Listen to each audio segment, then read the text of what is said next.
Hello viewers, বাংলাদেশিদের উটের দুধ খাওয়াবেন মিষ্টি জান্নাত। ঢাকায় চিত্রনায়িকা মিষ্টি জান্নাত অভিনয়ের বাইরেও ব্যবসায় যুক্ত এই অভিনেত্রী। এছাড়াও ব্যক্তিগত কিছু কারণে অনেক দিন ধরে ক্যামেরার বাইরেও তিনি। সামনেই আসছে তার বড় বাজেটের দুটি সিনেমা। এছাড়াও একটি ওয়েব ফিল্মের কাজও হতে আছে তার। সেখানে একজন সাইকো কিলার হিসেবে দেখা যাবে নায়িকাকে। সম্প্রতি সাংবাদিকদের মুখোমুখি হয়েছিলেন মিষ্টি জান্নাত।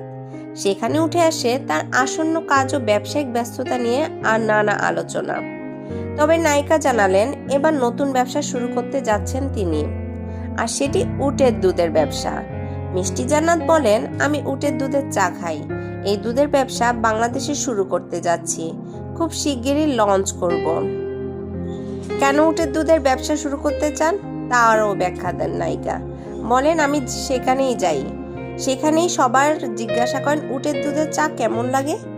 এখন থেকে আর এই প্রশ্নের মুখোমুখি হতে হবে না, কারণ তারা নিজেরাই এই দুধের স্বাদ কেমন তা জানতে পারবেন। নায়িকা জানালেন, সংযুক্ত আরব আমিরাত থেকে উটের দুধ আমদানি করবেন তিনি।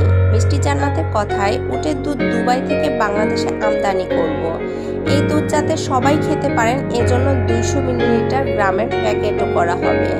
2014 সালে লাভ স্টেশন সিনেমার মাধ্যমে রূপালী পর্দায় কেরিয়ার শুরু করেন মিষ্টি জান্নাত।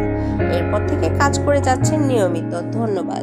যদি আমার ভিডিওটি আপনাদের ভালো লেগে থাকে তাহলে অবশ্যই একটা লাইক, কমেন্ট এবং শেয়ার করে পাশে থাকবেন। আর হ্যাঁ, আমার চ্যানেলটি সাবস্ক্রাইব এবং বেল বাটনে চাপ দিতে অবশ্যই ভুলবেন না। ধন্যবাদ।